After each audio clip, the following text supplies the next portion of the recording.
দুর্নীতি মুক্তকরণ ফোরাম বাংলাদেশ মৌলভীবাজার জেলা শাখা কর্তৃক আয়োজিত আজকের এই মানববন্ধন এবং প্রতিবাদ সমাবেশের সম্মানিত সভাপতি আমার প্রিয় বন্ধু অ্যাডভোকেট মাহবুবুল আলম সাহেব, এখানে উপস্থিত সম্মানিত আইনজীবীবৃন্দ, সম্মানিত সাংবাদিকবৃন্দ, সম্মানিত মৌলভীবাজারের নাগরিকবৃন্দ, আসসালামু আলাইকুম ওয়া রাহমাতুল্লাহ।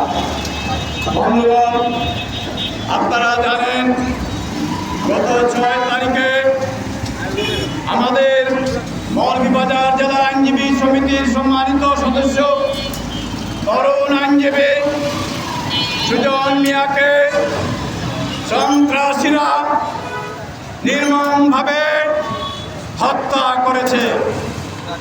অনেকেই বলেছেন কিশোর গ্যাং হত্যা করেছে, কিন্তু আমি কিশোর গ্যাং বলতে চাই না। ওরা ছিল সন্ত্রাসী এবং সন্ত্রাসী কায়দায় এই সুজন মিয়াকে, অতর্কিত নিরস্ত্র সুজন মিয়াকে তারা নির্মমভাবে নিষ্ঠুরভাবে হত্যা করেছে। আমরা আজকের এই সভা থেকে এর তীব্র প্রতিবাদ এবং নিন্দা জানাই। নিন্দা জানানোর ভাষা নেই। এরই মধ্যে আমাদের মৌলভীবাজারের পুলিশ প্রশাসন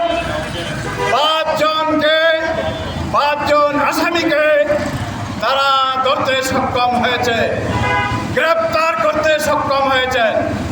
সেজন্য আজকের এই সভা থেকে আমরা পুলিশ প্রশাসনকেও ধন্যবাদ জানাতে চাই। আমরা ইতিপূর্বে জেলা আইনজীবী সমিতির পক্ষ থেকে আমরা পুলিশ সুপার মহোদয়ের সাথে যোগাযোগ করে বলেছিলাম 24 ঘন্টার মধ্যে সুজন মিয়ার হত্যাকারীদেরকে গ্রেপ্তার করতে হবে। যদিও 24 ঘন্টার মধ্যে হয়নি, কিন্তু তারা গ্রেপ্তার করেছেন। কিন্তু আমরা বলতে চাই, যেভাবে ফ্যাসিস্ট সরকারের আমলে সাগরুলির বিচার হত্যা হয় নাই, যেভাবে এই মৌলভীবাজারেও ফ্যাসিস্ট সরকারের আমলে জুরাকুর হয়েছিল, তাদের বিচার হয়নি। সেইভাবে আমরা বলতে চাই, জাস্টিস ডিলেড, জাস্টিস ডিনাইড। অর্থাৎ যে বিচার বিলম্বিত হয় তাকে কোনো বিচার বলা যায় না। আইনের ভাষায় তাকে কোনো বিচার আমরা বলতে পারি না। একজন আইনের ছাত্র হিসাবে আমি বলতে চাই, এই হত্যাকারীদেরকে অবিলম্বে যত সম্ভব যারা বিচারের সংশ্লিষ্ট আছেন, তদন্তকারী কর্মকর্তা থেকে শুরু করে, পুলিশ বাহিনী থেকে শুরু করে, বিচার বিভাগ থেকে শুরু করে, আইনজীবী থেকে শুরু করে সংশ্লিষ্ট সকলকে অত্যন্ত দায়িত্বশীলতার পরিচয় দিতে হবে। যদি দায়িত্বশীলতার পরিচয় না দেয়, তাহলে কিন্তু বিপদ আপনাদের জন্য, বিপদ আমাদের জন্য, বিপদ পুলিশ বাহিনীর জন্য, বিপদ সকলের জন্য, বাংলাদেশের নাগরিকদের জন্য বিপদ।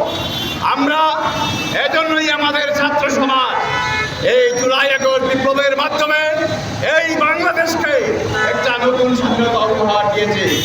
সেই নতুন স্বাধীনতার কারণে আজকে আমরা চাই না এই বাংলাদেশে আবারও সেই ফ্যাসিস্ট সরকারের মতো আবারও এদেশের নিরীহ মানুষকে হত্যা করা হোক। এদেশের মানুষ চায় না এদেশে আর কোনো নিরপরাধ মানুষ হত্যা হোক। সুতরাং বিচারের বাড়ি যেন নিবৃত্তে না কাঁদে, সেজন্য সমস্ত সকলকে সজাগ থাকতে হবে। আমি আজকে এই দুর্নীতি মুক্তকরণ ফোরাম বাংলাদেশকে এবং অনলাইন সাংবাদিক সহ যে সমস্ত সাংবাদিক বন্ধুরা এসেছেন, যে সমস্ত আইনজীবী বন্ধুরা এসেছেন, আমরা কিন্তু একটা নৈতিক জায়গা থেকে, ইমানি দায়িত্ব থেকে, একটা আস্থাশীলতার জায়গা থেকে আপনারা কিন্তু এখানে দায়িত্ব পালন করছেন। আমাদের পুলিশ বাহিনীদেরকে, আপনাদেরকে সহযোগিতা করতে হবে যাতে তারা দুষ্টের দমন সৃষ্টির পালন করতে পারে। শুধুমাত্র পুলিশের উপর, প্রশাসনের উপর দোষ চাপালে হবে না। আমরা যারা নাগরিকদেরকেও দায়িত্বশীল হতে হবে, সেই আহ্বান জানিয়ে আমার কথা এখানে শেষ করছি। সকলকে ধন্যবাদ।